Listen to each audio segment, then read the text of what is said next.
Okay. Welcome back to the FB podcast. It's been a long while. Tristan's moved away to the big city.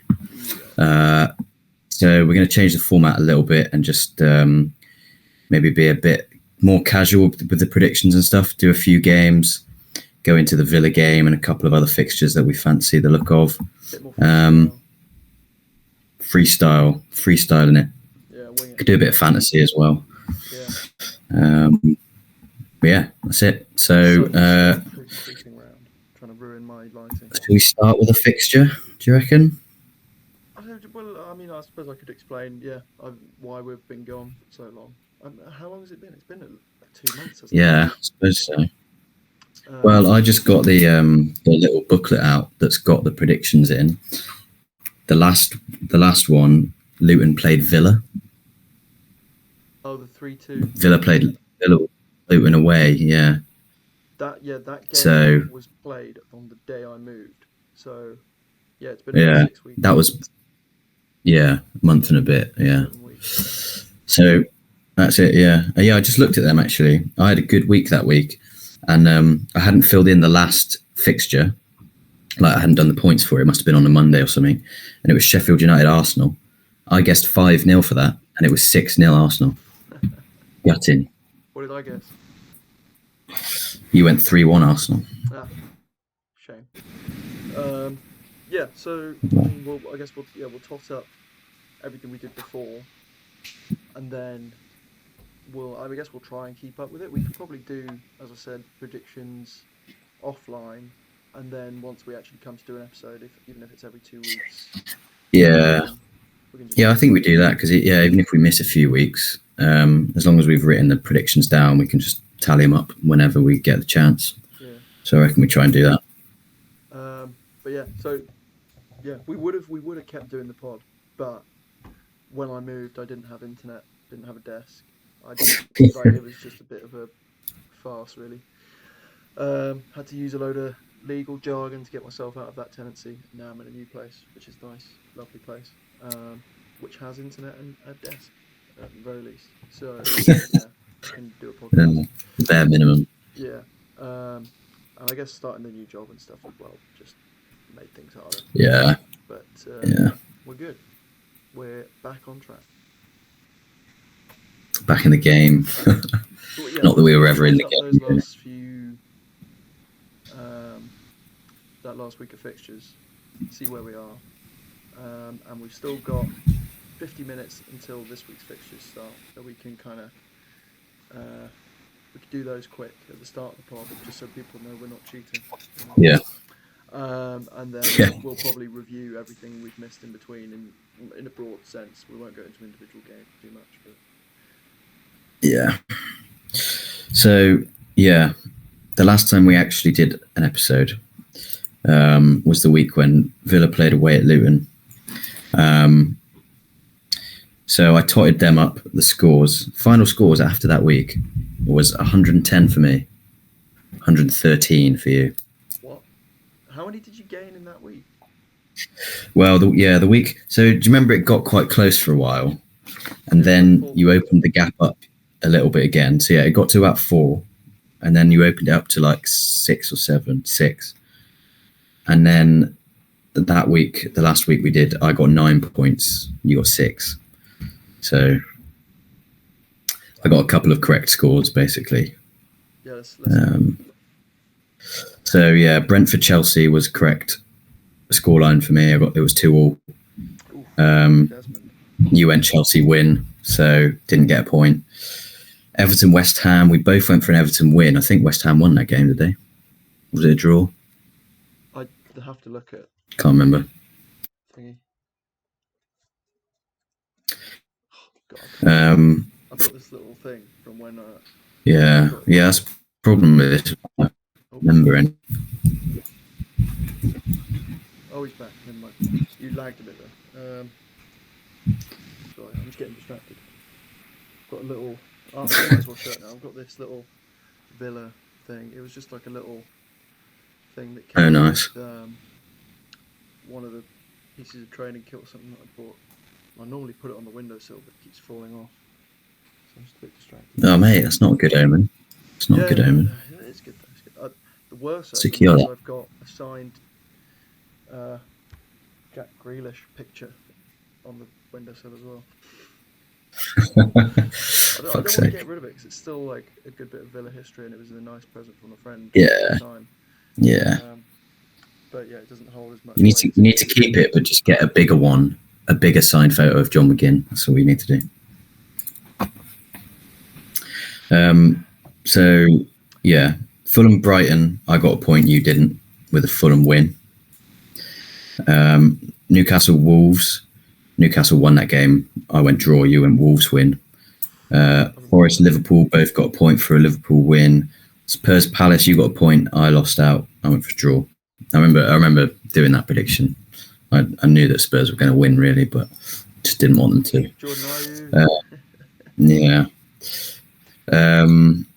Villa Luton, we both got a point. Burnley Bournemouth, I got 2 points for the correct scoreline as well. You did get a point for the Bournemouth win. City United both got a point. We both went for a massive City win.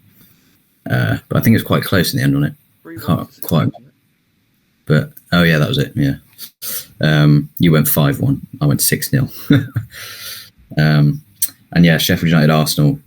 I went 5-0. It was 6-0 Arsenal. You went 3-1 Arsenal. So yeah, I think I got like maybe one more correct result, and I got a couple of correct scorelines. So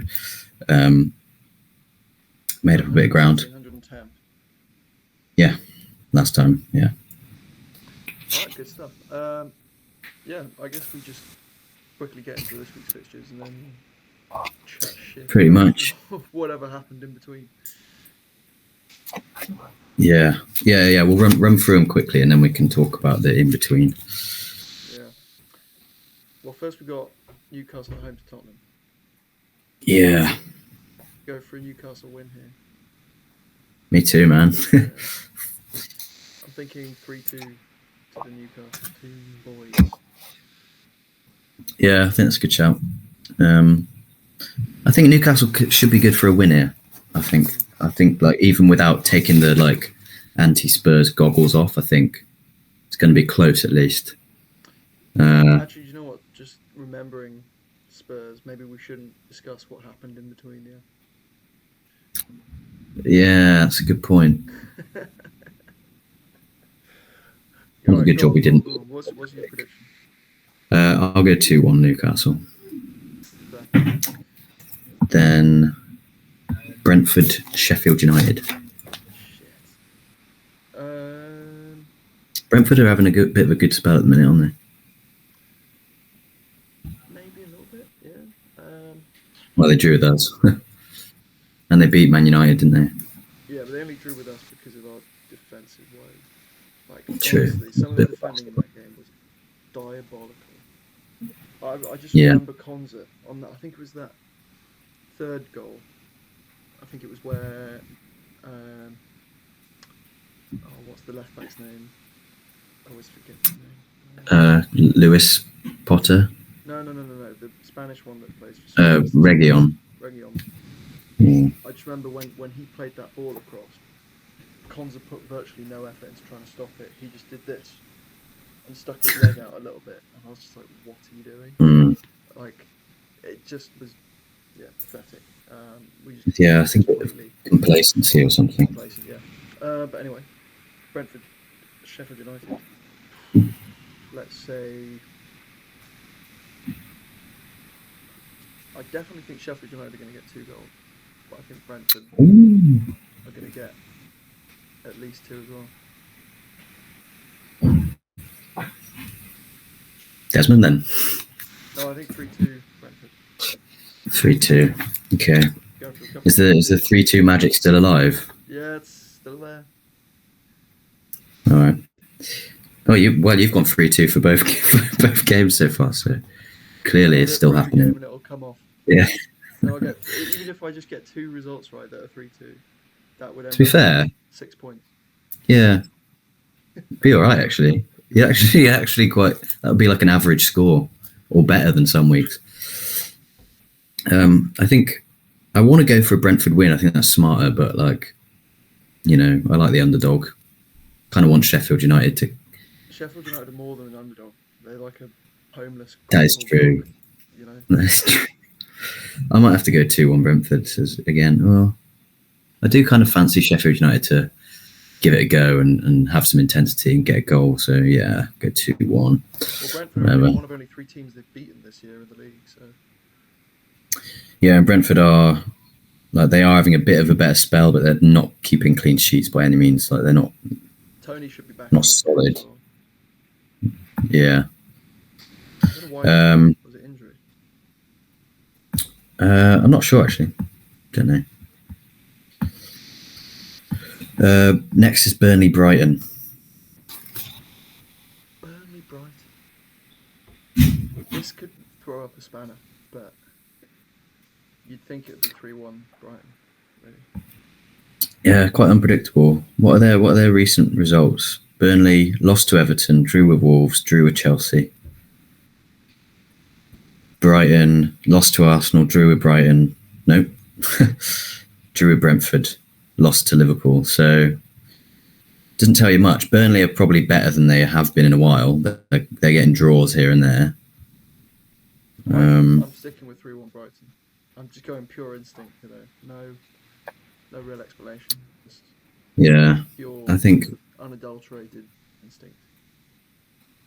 I think I might go for a draw. Actually, I'm changing mine to 4-1 Brighton. All right, I'm going to go Desmond. Ooh. Lots of 2s in a Desmond. 2 points if you're right, 2 goals on each side. And 2 points for the game overall. Amazing. I know. It's the most boring thing you've ever said. Yeah. City Luton.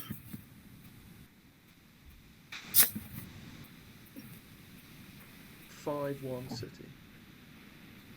Yeah, I was going to say, I think this is going to be a big score. I think it depends slightly who plays. If they play Haaland and Foden, basically full strength team, this is going to be a bit of a washout. But they do rotate. De Bruyne, which absolutely rinsed Luton in the cup. So.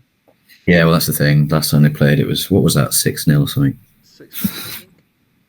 Yeah, so you're going 5-1. I'll go 5-0. Oh, no. Oh, no. Yeah, 5-0. Yeah, fuck it. I wrote your prediction the wrong way around, so yours currently reads 1 City, 5 Luton. Oops. Better change that. We don't want another. Imagine. Okay. Not much to say about that one. Forest Wolves. 3-2, surely, somewhere. That has to be. Gotta be. Or it could be like a 4-2. Or it could be like a 2-1. I'm going 3-2. I just don't know who is going to win. I'm going to go for Desmond. All right. I'm going to go Forest 3-2. Good job. Got the Desmond.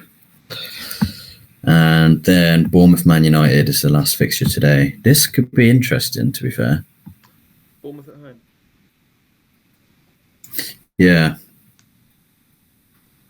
I'm going to go... I could go really interesting. Well, the last game at Old Trafford was Bournemouth. Yeah, I'm going to go 3-3. Ooh. The bonus point. Nice. A very rare occurrence. Yeah. I've got a feeling Bournemouth are going to win, but I think if they win, often when you think Man United are going to do bad, they kind of pull a result out of nowhere.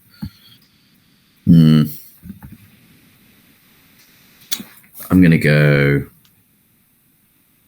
Bournemouth win. 2-1. Fair. That was my initial thought. And I wanted more points. So. Got greedy, mate.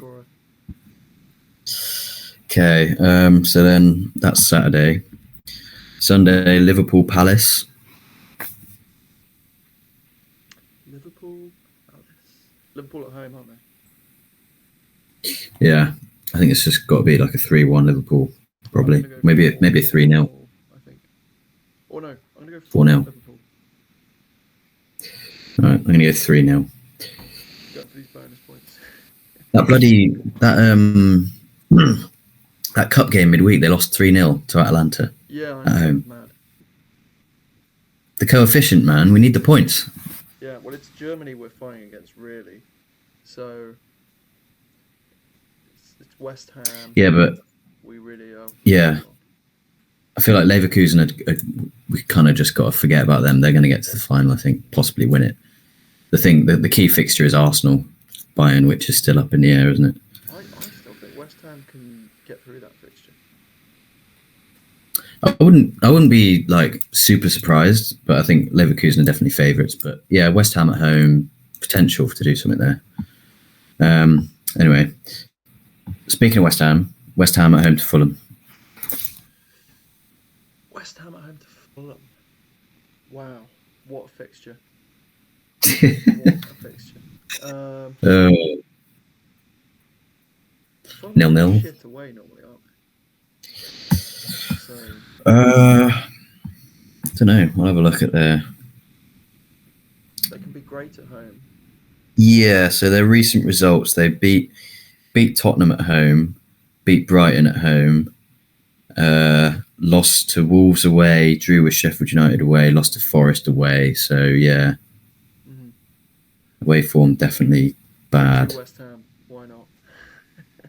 Yeah, I was thinking 3-2, then I thought could also be the most nothing game of all time.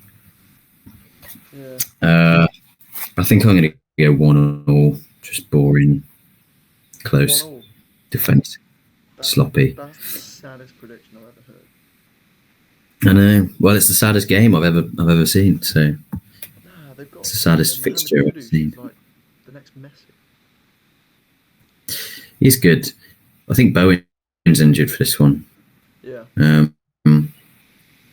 don't know whether West Ham will be resting players because their league. They've still got a fair bit to fight for in the league, but they might be thinking about Europa in the back of their minds, maybe. I think I don't know. Newcastle seventh now, looking at their fixtures for the rest of the season.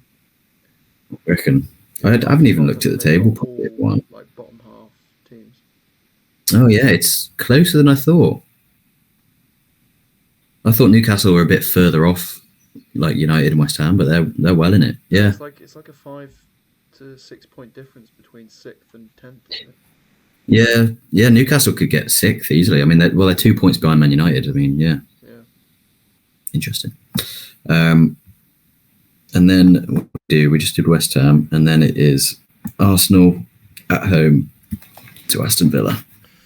Oh, I don't want to predict this one. I know. Have we predicted a loss yet? Sorry? Have either of us actually predicted a Villa loss yet? At any point? No. Because you'd think this would be the game for it. Almost do it against that first City game at home, where we were like. We can probably find it. But if we win, we think this will be the scoreline. So then we kind of predicted based on what we thought the scoreline would be if we won, and that ended up getting me the 2 points. Yeah. Didn't I correctly predict both those scorelines? I think I did. What do you mean? The Arsenal one as well? Yeah, I think because we won 1-0 against City, I went, why not? Oh no, you went 3-2 against City, but you got the Arsenal one right. I swear it was the other one. I swear I got the City one right. Nah, I went 3-1 Villa. You went 3-2 Villa for City. Are you sure? And well, I mean that's what I've written down. But you went 1-0 Villa for the Arsenal game. Oh, fair enough.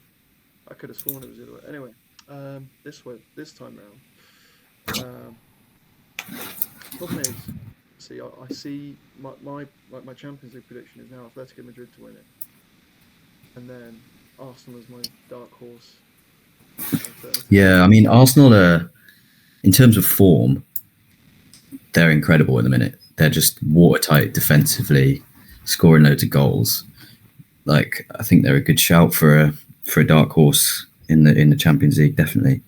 And they're kind of emerging as maybe not favourites for the league, but again, in terms of form, Liverpool are looking a bit shaky. City keep like drawing the odd game, whereas Arsenal are just rampaging right now. So the problem is they are kind of weirdly looking like the best form team in Europe right now, other than Lebanon. So it's hard to predict against an Arsenal win. Thing is, right, with Villa, this is pure like bullshit. This is pure like speculation, wishful thinking. But Villa haven't like pulled a really good result out of the bag in a while. Like a Unai Emery tactical masterclass where he just nails the game plan. That's happened in a fair bit. Doesn't mean that it's suddenly going to happen for no reason, but it does sometimes happen, especially in like a big fixture. But I mean, you just convincing yourself to go for a Villa win. There's like a 15-20% chance that happens, but yeah, I mean Arsenal just so good right now. I'm not going against. I can't go against Villa, so I'm going 2-2. Nice. Yeah, I'm not going to go against it either. I don't care. Just can't. Just feels wrong. Fair enough. I'm going to go Didn't for. Feel wrong for you to take all of your Villa players out of fantasy though, including the highest scoring player in the entire league. I know. I had him in. So I was on my wild card. I did my initial wild card draft. I had him in initially, and I just realised that I think it was like my defence was just a bit too weak. It was just full of crap players, and I thought I want at least one or two decent. I think I was like I need an Arsenal defender or something like that. You got Haaland. And Darwin was So you picked the £14 million flop over the £8.8 million bargain. Look, I wanted Watkins in there, but you're just not loyal enough. I mean, calling Haaland a flop is a bit of a relative to his price tag of 14 million. I think potentially this season, yeah. Last season, no. Yeah. But yeah, I think with the recent run he's been on, potentially you could argue he's yeah. I don't think he has been worth it actually in recent weeks, but it's Haaland. He's going to score 4 goals today, so. Loyalty isn't conditional. It's not circumstantial. Loyalty is just loyalty. No, I do feel bad about it. I can't defend it because I do feel bad about it. Yeah, fair enough. But what was your prediction? 2-1 Villa. Oh my god, it looks like I'm made of like heaven. You see that? Yeah, the iron fist. Off it. The hand of God. Yeah. Anyway, what's the next fixture? I think. Well, that's it for Sunday, and then it's just Chelsea Everton. 2-1 Chelsea. 2-1 Chelsea. I'm going to go for 1-0 Everton. Ooh, Jared, great winner. Yep. He's in my fantasy team. Yeah, I don't think I've taken him out all year. Yeah, he's one of them where like you put him in because he's cheap and he's getting minutes. You don't really think about it, and then suddenly he's like, "Oh, I can't get rid of him now." Yeah. Every time I bench him, he seems to fucking score. Like 12 points, he's always on the bench. Yeah, literally. Yeah. Right, so that's predictions. So I guess we just kind of. Football in general, shall we? Yeah, I mean, so last time we did predictions was a month ago. Villa were 4th in the league. I think at that point we maybe 5 point up on Tottenham. We were 5 points ahead of Spurs, and they had 1 game in hand. Now, Yeah, what are we, level, and they have a game in hand still? yeah, Are they ahead of us? pretty much. Well, they're ahead on goal difference, level on points. Right, and they've got a game in hand still. Yeah, but it is Chelsea away, so I'm still not. I'm still kind of optimistic about that. Yeah. I'm not counting that too much because I think the thing with that particular element of the table, as in the race for fourth and fifth, both Villa and Tottenham are inconsistent and get the odd dodgy result. And I think as long as we get fewer dodgy results than Tottenham, it's still in our hands, even though technically not in our hands because they're level on point with the game in hand. I think they'll drop enough points to make it still up to us, really, and how well we play. There's always that coefficient. I mean, Yeah. how confident do you feel about the Lille game? Did you watch it? Ooh. I watched. Did I watch it? No, I didn't. I went to the pub quiz with my mum. But yeah, I watched the highlights. From what I read, it was kind of generally a good performance, but kind of the same thing that's been plaguing us generally is just a bit of sloppiness, complacency, conceding that goal for no real reason. Kamara is the main thing. Our defense, our midfield is way too easy to get through. We haven't got enough structure necessarily, and it's the balls into the box at the far post and things like that we're just not dealing with. Yeah. The fullbacks are getting drawn into areas they don't want to be in. It's leaving space behind, and teams are exploiting it. They did multiple times. We were lucky with an offside, a couple of fouls here and there. Yeah, Martinez had a good game, didn't he? Martinez had a great game. They did score from a corner eventually where no one was anywhere near Diakate and they should have been. So, yeah, it's going to be a tough one. I think we'll go into the next game with a different mentality though. Like, we let them have a lot of the ball, but we were quite intense in the way that we tried to move the ball forward and break on them.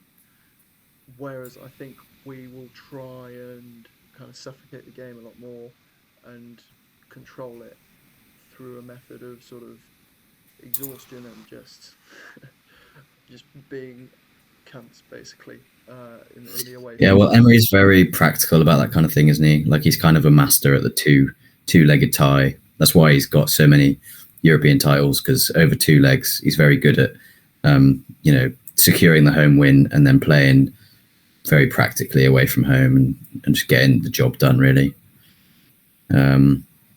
So yeah, I do feel fairly confident that we can eke out a draw. I think it'll be kind of horrible to watch because we will be under pressure, but I think we can get the draw, definitely. I think we'll score a goal.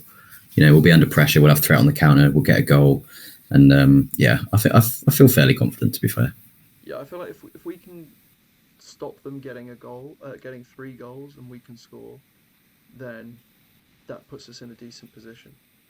Yeah. And obviously go through to extra time. That's the thing. Like they are still a very good team, and they showed it in the home game. But I think we're good enough not to concede 3 goals against them. If we do, it's just that we've made a mistake. Like we've had a bad game. If we concede 3 goals, so as long as we don't have an all right solid game to score, and I think we shouldn't be able to limit them to 2 goals. So yeah, absolutely. Yeah, it's just that complacency aspect. I think I'm fairly happy. I know that just kills us all the time. Like with this McGinn, Louise, Tielemans midfield, and having like Morgan Rogers is getting better and better each week for the most part. He's so good, man. Against Lille, he wasn't. I don't even think I remember him doing anything, but at least against Brentford, he looked so good, and even against Wolves, I think it was. Did we play Wolves? Yeah. Yeah. He looked so good against Wolves, picking the ball up and carrying it 20. Yeah, it's just his ball carrying. It's incredible. Past like 3-4 players. It was just brilliant. And the more he can have those skills and make the right decisions and make the right passes, the more he's going to end up looking like what we sort of wish Wendy and Tielemans would be. Yeah, well, that's the thing with Rodgers is that Tielemans came in and he's been really good, but it took him like 3 or 4 months, and he's an experienced player. And then Rodgers came in, we were thinking, he's going to get limited game time this season, but he's kind of come in. He's like, how old is he? 20, 21? 21. He's come in. He's young. Usually, it takes players a bit of time to adapt to what. And Emery, it seems like Emery takes a while to trust a player as well. But Rodgers seems to have got his trust immediately. He seems to have taken on the tactical stuff really quickly, and super impressive. Well, I mean, he came through that Man City academy, so he's always going to be tactically and technically. That's true. Yeah. In a way. Yeah. So, yeah, he was always going to be a decent player. I think. Something I like is his attitude. Like a lot of these young players now, like Mainu, like Bellingham, I'd say Ramsey to an extent as well, are coming out, and I think what we're seeing is with Rodgers, they're coming out with of the academies with really, really good mindsets already. Like because the information out there is so much better now, and the kind of support available is so much better now. They're able to shape these minds into like real professionals from a very early age. And I read some of the interviews with Rodgers and how he's really relishing the relationship and just improving because Unai keeps telling him, "Oh, you're still a championship player, mate." And I saw that. Yeah, trying to push himself to prove himself that no, I'm a Premier League player now. So I really like that kind of stuff, and seeing that from Morgan Rodgers as well at such a young age is good. Definitely, yeah. Because obviously you see such a stark contrast in Rodgers, Duran. In the way they behave. That's literally exactly what I was thinking, yeah. But actually, just talking about those two, that goal against City just showed the level they can if they need to. Yeah, I mean, that is the frustrating thing with Duran still. It's been frustrating from day one with Duran, really, where he comes on, you can see his ability. He's got some few goals for us, always looks good, but then his attitude does kind of stink. But I think it's getting better. That will improve time. It's already improved. It just takes longer. Yeah. But yeah, no, he's like, aside from that, he's still continued to look really good, and he had to start a few games, didn't he, when Watkins was out briefly. And the level of the team didn't seem to drop massively. Was it against that he started? Can't remember. I'm going to have a look because he started with Watkins as well in one game for the first time in the league, actually. Now Watkins started against Wolves. Oh, he started West Ham. Against City, didn't he? Yeah, Watkins didn't play against City at all. Oh, of course, yeah. We played a mad team against City, didn't we? Yeah, Duran started against West Ham with Watkins, and then City game, yeah. For a good while, of course, they were dominant and everything, and they created more XG. But when watching the game, the momentum felt quite evenly split between the sides. We both perhaps City edging it on the kind of danger they were able to provide, but we still felt very dangerous. So to say we had, I think it was 2 or 3 youngsters in the side, and even then still rotation. Rodgers started, Duran started, Irobenham started, Zaniolo started. Yeah. Really impressed me in that game, Zaniolo. Not that I want to pay the 40 million fee for him, but I trust. After the last few weeks, I trust him more because he is very good defensive. I think he has. Yeah, I think everyone's probably in the same boat where it's like we don't want to pay loads of money for him, but for what he came for, which is essentially like an emergency option, rotation kind of option. At times he has been incredibly frustrating, but he's scored a few quite key goals. Like he's saved us a few points, and in the last few weeks he has just seemed a bit more like proactive, and his attitude seems like he just wants to sort of impress a little bit more and stuff. I think overall, I wouldn't keep him, but he has been kind of okay as a rotation option in general. If you were to do a tier list of like superstar signing, good signing, meh, underperformed, and stinker, he's taken himself from stinker to kind of like performing meh kind of area. Maybe meh. Yeah, I think if you consider expectation, just because he came in last minute and we didn't expect to ever need him, I think I'd put him in meh, just because nobody ever expected him to be a game changer. He was just there as an option, and considering he's got us a few important goals, I'd put him in there. But then when you watch him play, he does often. It's like, fuck, stinker. Yeah.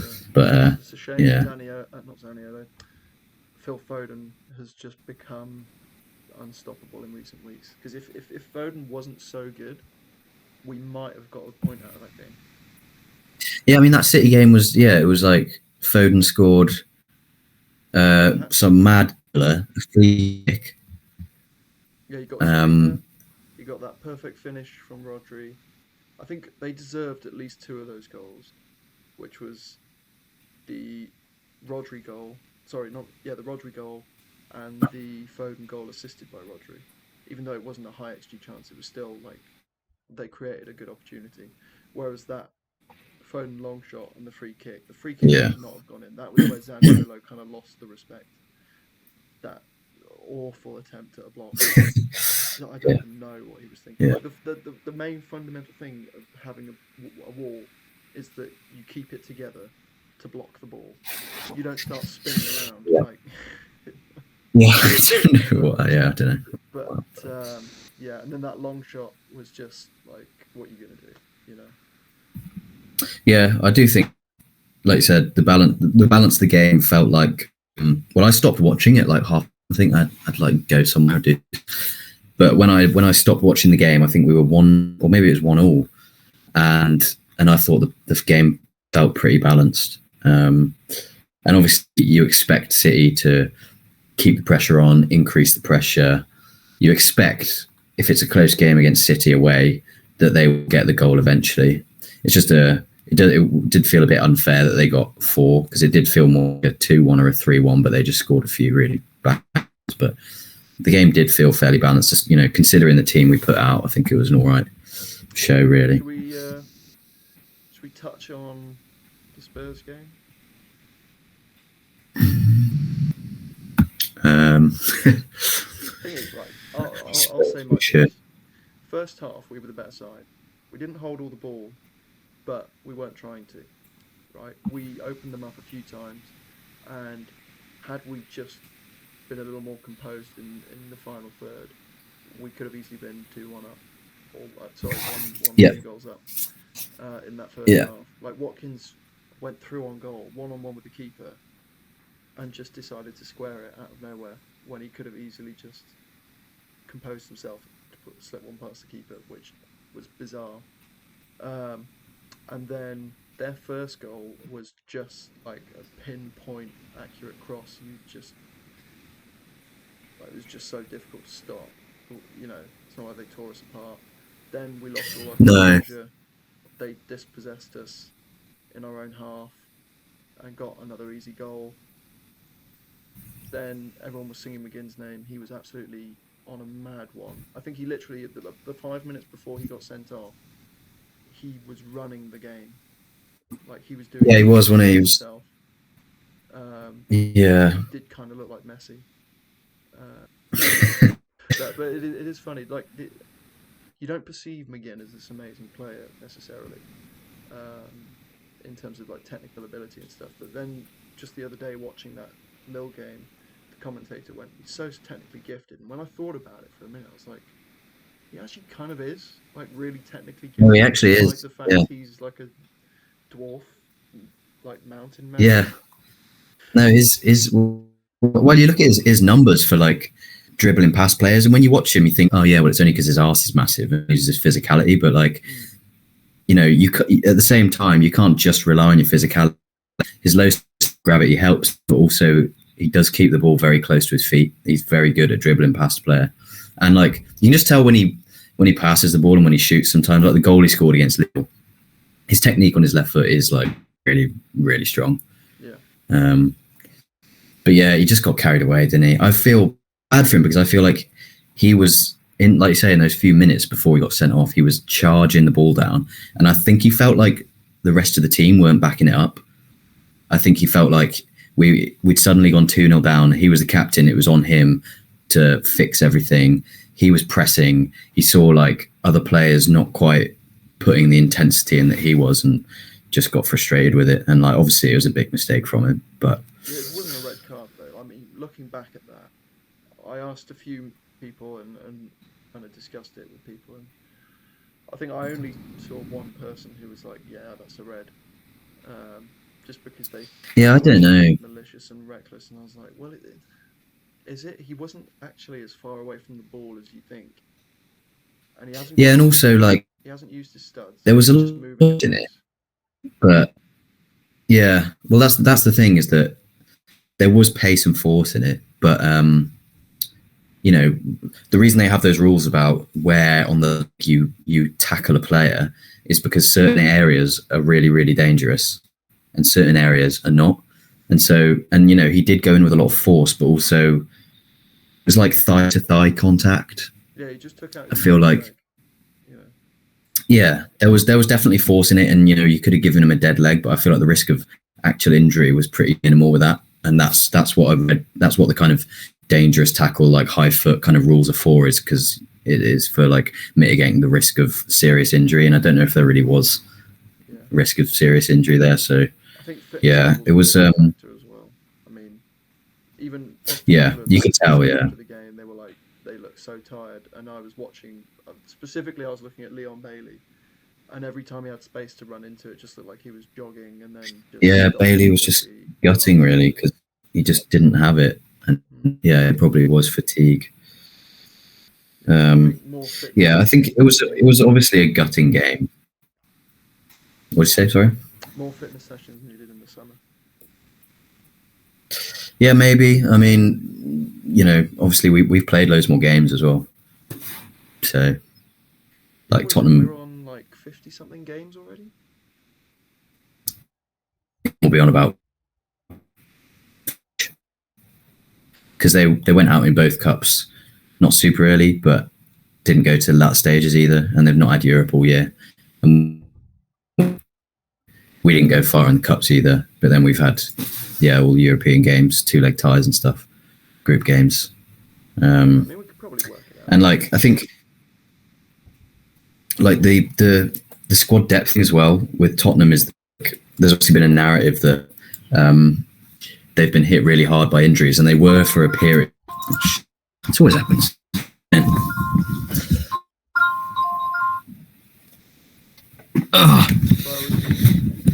So yeah, they got hit by injuries hard for a period, but It was only what it was Madison, I think Romero briefly, and Mickey van der Ven. yeah, that was suspension. That was their injuries, and those were like Um, 6 weeks, 2 months at yeah, most. Uh, yeah. So yeah, they had like a month or two where they had a few key players that like they couldn't easily replace had out, but we've had players that we maybe have been able to replace them a little bit better in terms of a similar profile of player, but quality of player, massive drop. And they've been out for massive lengths of time. And we've, about the other day, I don't think we've put out our strongest 11 at any point this season. Because earlier, Ramsey was out, Reina was out. Then Parks got injured for a long period. Kamara, I think Kamara's been the killer because we just don't have a direct replacement for Kamara, unfortunately. But yeah, in terms of like fatigue, we've obviously had more games, and I also think quite a few of our players we're relying on really, really heavily, whereas Tottenham have got the options where they can rotate. In midfield, they've got like Saar, Bentancur, they've got Højbjerg, they've got a few players. They've now got Dragusin at centre back who they can bring in if a player needs a rest or is injured or whatever. And I feel like, whereas for us, McGinn's basically playing every game, Konsa's playing every game, Watkins is playing every game. So yeah, fatigue was definitely a factor. Oh Christ, here we go. it's the Aston Villa Cup.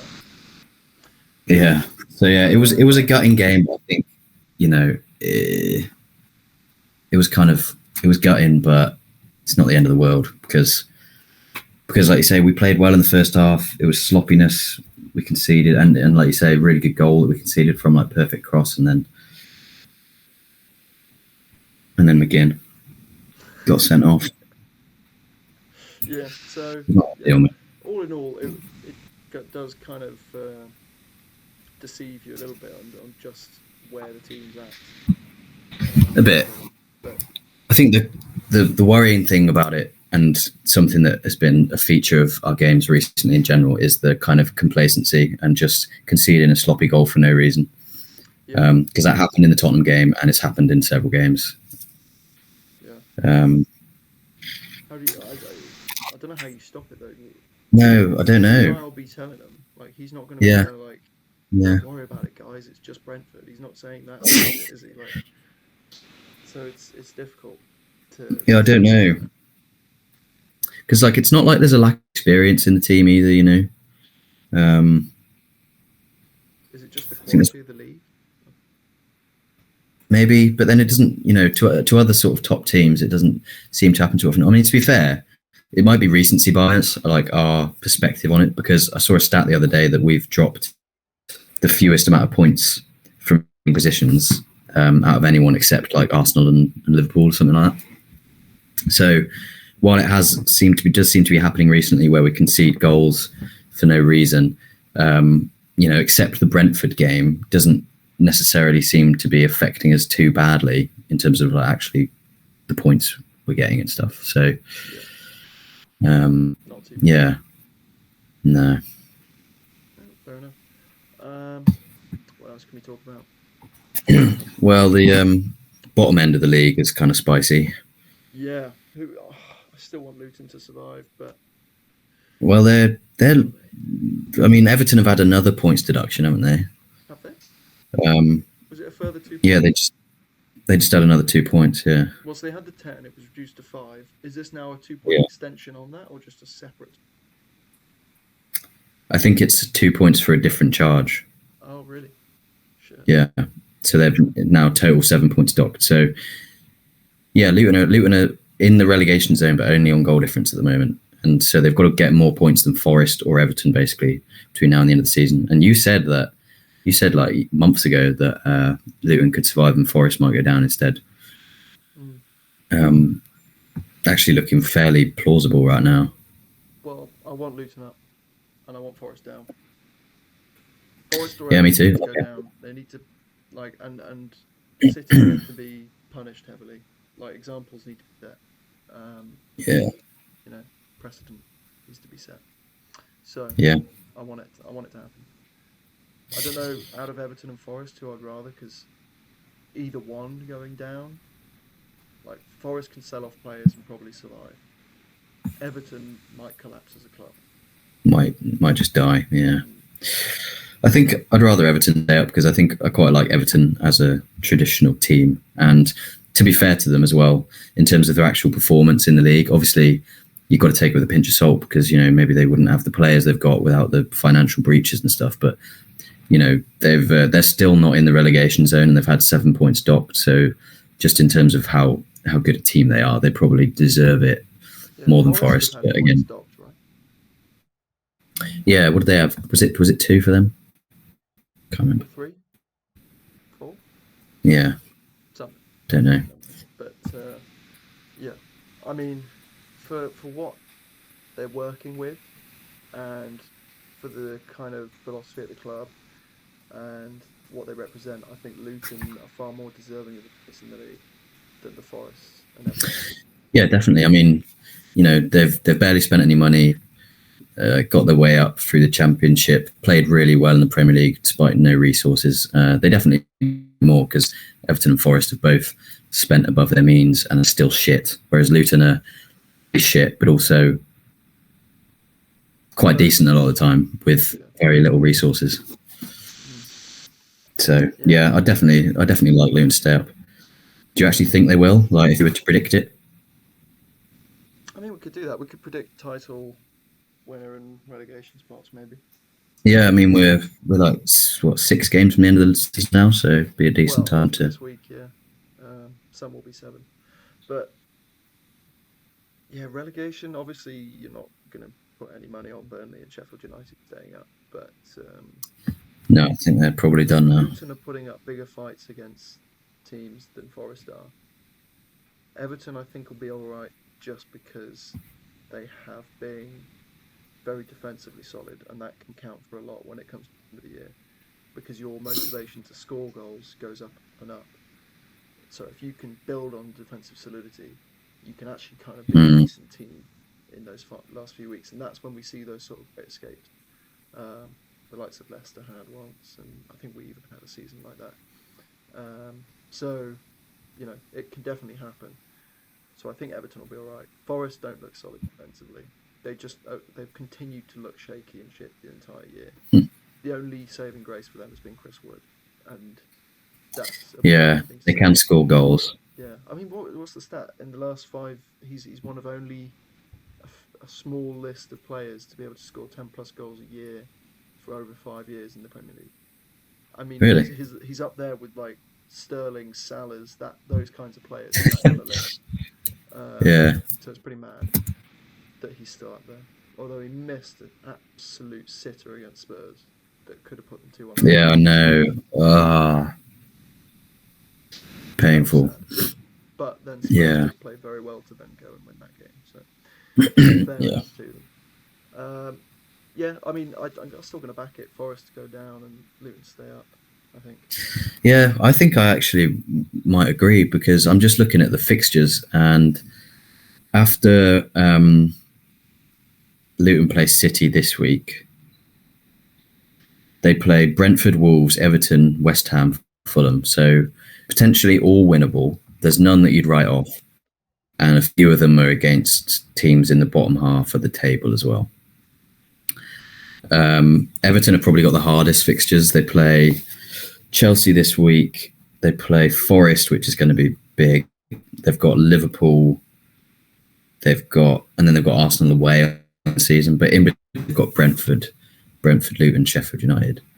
So, I mean, even that's not too difficult. And then Forest plays City, Chelsea, Everton, Wolves, Burnley.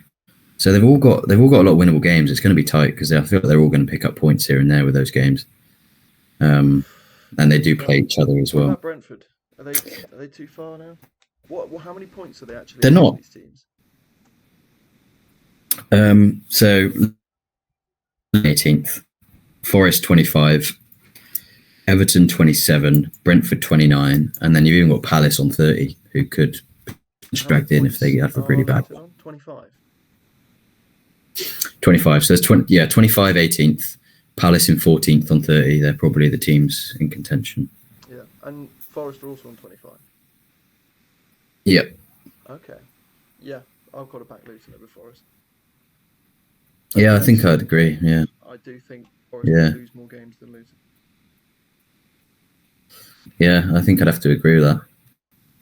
What could be a big blow is this week's fixture. Just having Fulham versus Man City. Like, it could be a big confidence knock for Luton if they lose big, and if Forest scrape a win against Fulham. Yeah, true. That's the only but caveat. I think with Luton, they give me the impression of a team who don't get affected by those kind of setbacks, like just the way their season's gone. I don't think that will really knock their mentality. I think it's probably more likely to knock Forest's mentality. Like if Forest fail to get the win against Fulham, I think they're more likely to be affected mentally by that than probably Luton are if they go like 3 points, get set back 3 points or whatever. Yeah.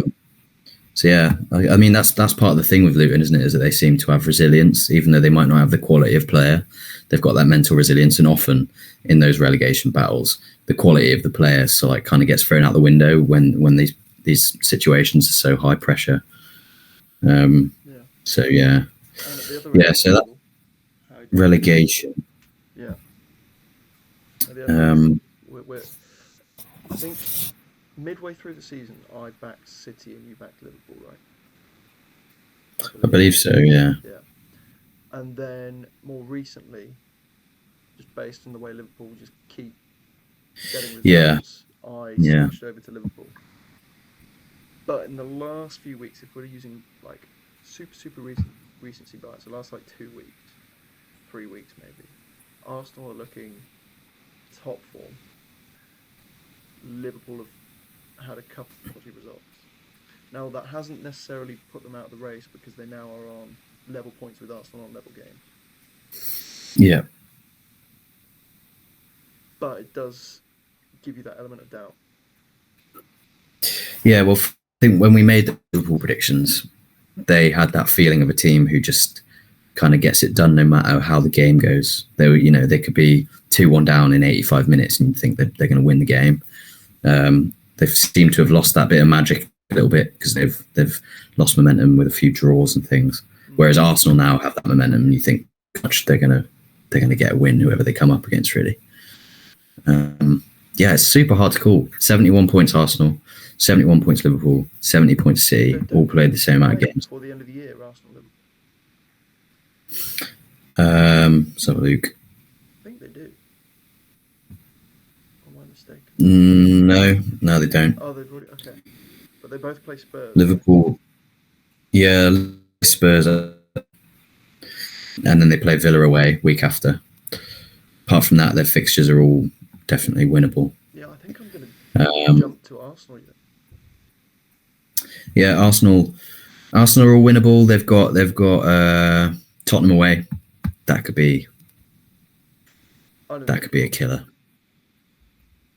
You reckon they'll win that? Have a chip on their shoulder from the 2-2 draw at Emirates, and they'll be thirsty for the win. Yeah. I think I probably agree actually. And then Man United away in the penultimate game of the season, but please don't. It would be a very Man United thing to win that game. Race, I will be pissed. Yeah, well, that's the thing. Like Man United find a way of getting results in these stupid games but you've got to trust that Arsenal will get that done. Yeah, absolutely. So yeah, but no, yeah. So yeah, Arsenal games are winnable. But my head is saying Arsenal. I wouldn't mind Arsenal. I think I'd quite like an Arsenal title win, to be honest. It's just because Arsenal fans insufferable. That's the only thing. Yeah, well, this is the thing. The thing is with Arsenal fans is that if you go on the internet, they are insufferable. They're so annoying. The ones I've met in real life, this probably goes for all football fans, to be honest, are completely sound. And like I know a few Arsenal fans, and like I've always quite liked Arsenal as a team. Like when I was a kid and stuff, they had fun teams. So I do kind of, I don't mind Arsenal. So I quite like them to win for a change. City, Liverpool, the internet, and oh my god, they're the absolute worst. Yeah. Like there's no one quite as annoying. So I don't know. I'm not too fussed, to be fair. I think Liverpool or Arsenal, as long as it's not Man City, I think it would be quite refreshing if either of them won it, and I think they'd both deserve it as well. Because sort of fallible than either of those teams this year. It's interesting. My head says Arsenal, my heart says Liverpool, and my gut says City are going to just out of nowhere. Because like we look at this and we're like, Liverpool might have a drop result in there or two. Arsenal seem really, really good, but low key, we all both kind of know City are going to win probably every game from here on out. So, yeah. If Arsenal or Liverpool slip up once, we're talking about who's going to win out of those two. But City are only 1 point behind and can easily, in those last couple of games, just rise above the pressure and just win it by default. Which would be sad. So, I mean, they won the treble last year, and I don't look at them like, oh, it's Man City. I'm just like, cool, yeah, brilliant. You know what I mean? Like, just isn't it?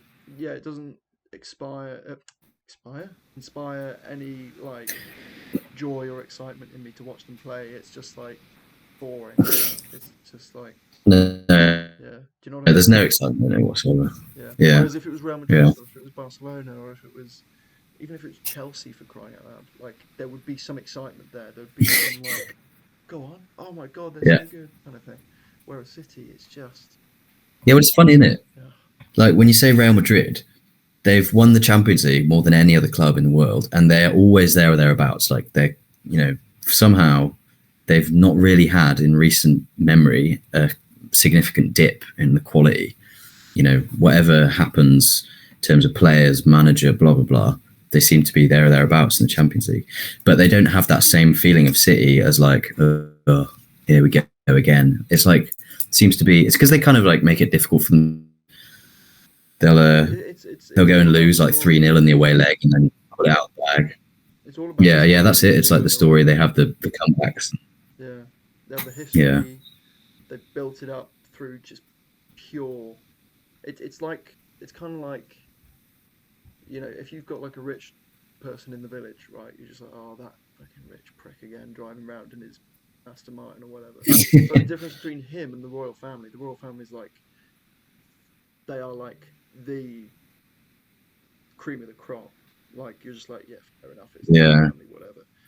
You do you.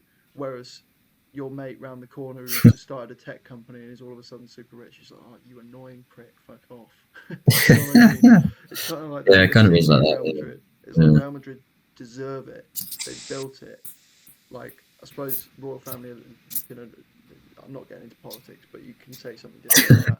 But do you know what I mean? yeah. Like it's kind of But like, they do make it exciting, don't they? yeah. Whereas, yeah, City, it's just like, oh, you got all the smartest people together with a load of money and did what you were supposed to do, and now it's Yeah. really boring and yeah, it's just as expected. It's like, well, And just the way they play as well, it feels like with Real Madrid, sometimes in big games, they score really unlikely goals. Like Benzema will score a mad finish or something. And whereas with City, they might score a late goal or whatever, but it's always the same goal. It's like, Rodri. okay, yeah, it's cut back. It's like Walker goes to the byline, pulls it back to Rodri, and it's like, oh, okay, they have scored in the 85th minute, but I've seen that goal 1,000 times. Mm. Um, it's kind of why they're so impressive as a team, is the patterns and stuff, and how well they can replicate them. But also, it does make it watching them some. Yeah, they've become more of a business than a football team in a way. Yeah. So final prediction: do you go with the gut? Nah, I'm gonna go with my head because my gut is all over the place.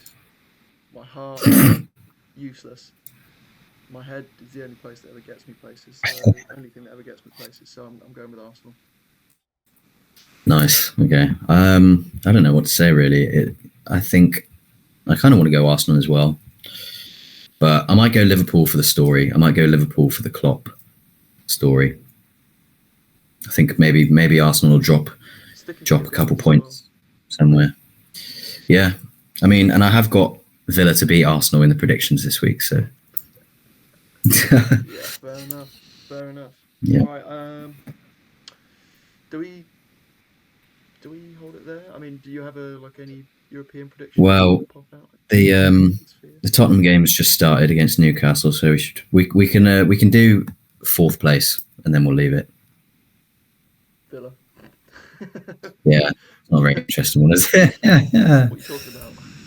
How did you think that was going to go? Well, no, fair enough. How do you think it's going to play out, though? Oh, it's going to be topsy-turvy and we'll really scrape it, but I think we'll do it. You're seeing it. I've just found a bit of a failure in my predictions, right? Villa for fourth place, obviously. Liverpool for the title. Villa play Liverpool at Villa Park. Or is it? No, it's Villa Park, isn't it? Yeah. Second leg of the season, so they're going to win the title. They surely can't really drop any points there, but Villa are definitely winning that game. Let's be honest. Yeah. Well, in my kind of storyline, even though I've said Villa to draw, I low-key think we're going to lose against Arsenal. High-key, I should probably say, think we're going to lose against Arsenal. Yeah. And then I think we might get a result against Liverpool, and the rest Get the win against Liverpool. Will be there or thereabouts in it. Fair play. The better team. And then I just think with Spurs playing Arsenal and Liverpool and City, I still think they've got them all to play. I just think they'll drop points. So fair. I think they'll drop. Yeah, they do have to play City. They do have to play Liverpool. They do have to play Arsenal. And Chelsea away, I think, is hard. Like I saw a stat about Tottenham very rarely getting a result against Chelsea away because it's a bit of a derby. Yeah, and Chelsea always play well against the big team. Yeah, fair enough. Yeah, I kind of like that line better, but I've gone with the Villa win against Arsenal, so I'll have to win against Arsenal and then maybe a draw against Liverpool. Yeah, maybe. All All right, Yeah. yeah, let's wrap it up there. It was a Do good it. first episode back. Haven't taken too long. Covered everything we wanted to cover. Yeah, decent little recap. Yeah. We'll build on this kind of structure. Maybe we'll talk more about memes and football goings-ons behind the scenes a little bit more. But Yeah. I mean, one I can reference is I did see an AI rated how attractive all the Premier League managers were, and Unai got second to bottom. I saw that shit. What the fuck? He does look Bullshit. like a bit of a vampire, like, to be fair. Can't tell whether he's like handsome or not, because sometimes you look at him and he looks like he actually drinks blood. But then sometimes when he's had a haircut for a big game and it's all slicked back and he's got his coat on, you're thinking, yeah, he's a cool guy. Yeah, maybe a little. Yeah, I think second bottom's harsh. I mean, what he's Sean Dyche. Yeah, he's better looking than Sean Dyche. Better looking than Ange Postecoglou. Chris Wilder. Well, Chris Wilder was the one below, Yeah. I believe. So. Okay. Yeah, I think you could put him at least 17th. I think 19th. Really? I think he's got to be mid-table. I don't know. There are quite a few good-looking managers. Right, maybe for the next pod, whenever that will be, we'll work out our own handsomeness rating for the managers. Yeah.